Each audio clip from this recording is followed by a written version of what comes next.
Always a pleasure to have our next guest on, and I've asked him to come on with us at the very end to kind of help us wrap up this year's coverage.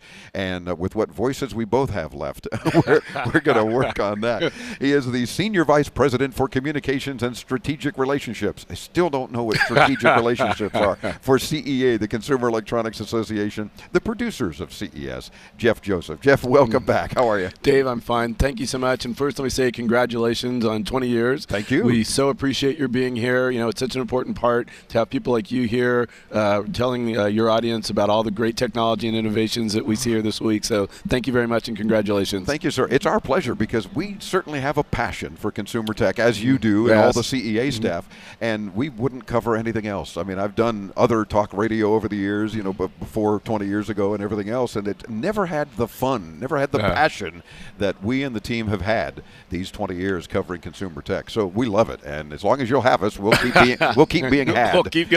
We'll try to have you had you. I'm not sure where that is there. Exactly. Right? Well, right out of the box, tell me about this year's show. I mean, the successes. We hear from exhibitors how thrilled they've been about traffic and about networking and about the opportunity to deal with buyers and folks that want to take their products and get it out to market faster because we want it, and all very positive things. So I'm sure you're getting that feedback. It's been, I feel like I say this every year, but this has been an amazing show. I really feel like we've sort of reached this watershed moment. We have more exhibit space, 2.2 million net square feet of exhibit space. Yeah, like 38 football fields. 38 football fields, if you can imagine that. We have 3,600 exhibitors, some 20,000 products introduced this week. You know, the numbers just go on and on and on. It's been, but I think more important than the numbers is just the sense of energy and promise here. One of the things we've talked about among our staff is that as you walk around the show floor, you see these incredible innovations that aren't just sort of fun. I mean, they are fun, don't get me wrong, but they're really sort of addressing some of the world's greatest challenges, that innovation really can effectuate change in our planet. That's true, and you gave me an example during the commercial break of your sister here working the show because you just can't get enough help because it's growing so dramatically, and she sent you an interesting text as you sat down here in the broadcast booth. And as far as I'm concerned, that's the kind of thing she talked about, using a translator app and just help the Japanese visitor find something he was looking for. Exactly. And it occurred to me, kind of like light bulb moment of, that's what tech is all about. It's about helping all of us as consumers. And something like that changes someone's life, change your sister's life, to be able to have to be able to take pride in helping a visitor. Absolutely. And change that visitor's life and saying, I got the information I needed. Absolutely. And thank you so much. You know? It's an amazing thing. It's amazing. I mean, you know, we talk a lot about what we see here and what's coming next and the innovations of tomorrow, and that's great. But every now and then we should just stop and think about where we've come from. The fact that I can hold this device in my hand, you know, last night I was FaceTiming with my daughters, and you know, in real time, that I can access information from around the world in this thing. And that's an amazing. The smartphone is so smart. It's it makes me smarter, thank goodness, because I need that. But that these innovations are here. That's an amazing thing. And what makes this show so fun is that you get to see what's available today, but also a little bit of a glimpse into what's coming in the future and what's coming tomorrow. Into tomorrow. Yeah, thank you. I was just going to say, it was available today, and go for it into tomorrow. Very good. I love it. We have you trained well over the years. I try.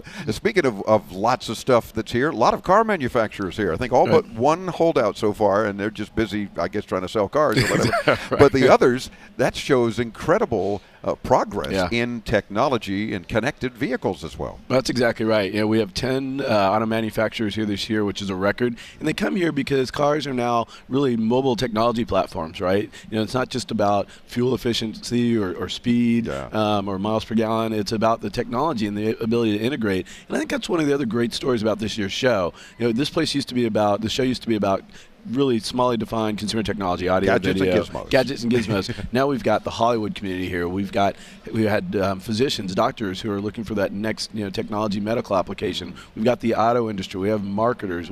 I met the other day with representatives from the Paris Air Show who are here because they're looking at drone technology. Whoa. So it's really expanded. Just as in our daily lives, technology now permeates the way we work, live, and play. You see that reflected on the show floor as well. That's true. And all these car manufacturers and talking about technology, and it's like, oh, and by the way, there's an engine under the hood too. Exactly. I mean, it's going to get you where you need to go. Exactly. But right. everybody's saying, oh, that's wonderful, but tell me about the tech. Yeah, and of course, and a show like this, one would expect to get that response, but they're all thrilled about, the manufacturers are all thrilled about, we need to do more and more of this. Right, right. And in more vehicles and stuff. So that's pretty cool. So all in all, no question that you're happy with the way the show has gone this year. The only thing I'm not happy with is that I'd like one more day, because I haven't had a chance to walk the floor as much as I'd like to. You and me both. You know, it's like you're running from meeting to meeting and dealing with folks, and we're here interviewing people, and it's like there is a show floor. There's many show floors. It's 38 football fields worth of show floors. Exactly. And it's like I always feel like I'm letting our audience down, because even in 3 weeks worth of shows, it's not nearly enough time to cover all the really cool stuff. Exactly. So we have to pick and choose, and that's life. But I guess that's life. That's part of it. And then we try to do other interviews throughout the year with a lot of your exhibitors we couldn't get to, and that helps too. Thanks very much for not only joining us, but helping us wrap up our 3 weeks worth of CES coverage. Dave, it's always a pleasure. Thank you again so much for being here. Thanks to your audience. We appreciate all the support. It's a great industry, great time to buy consumer technology, and here's to another 20. Yes, indeed. Thank you, sir, although that'll kill me. I don't know if I can last that long.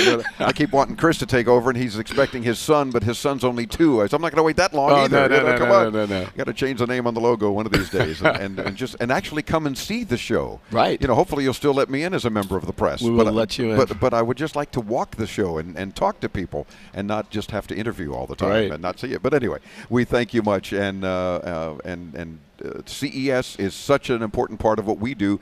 We launch our new season, as you know, from here every year, that it makes a big difference in our lives. So thanks for having us. Thanks, Dave. Thanks for coming. Always love having you here. And again, remember, intotomorrow.com. You'll see the video of all of our guest interviews for 3 weeks worth of shows. And, of course, all the audio for the radio broadcasts are there as well, and a ton of video, lots of cool stuff. Check it all out at intotomorrow.com. We're back in our Miami studios next week with a regular show, and if we catch our breath, and we'll be taking your calls and addressing your digital dilemmas on Into Tomorrow.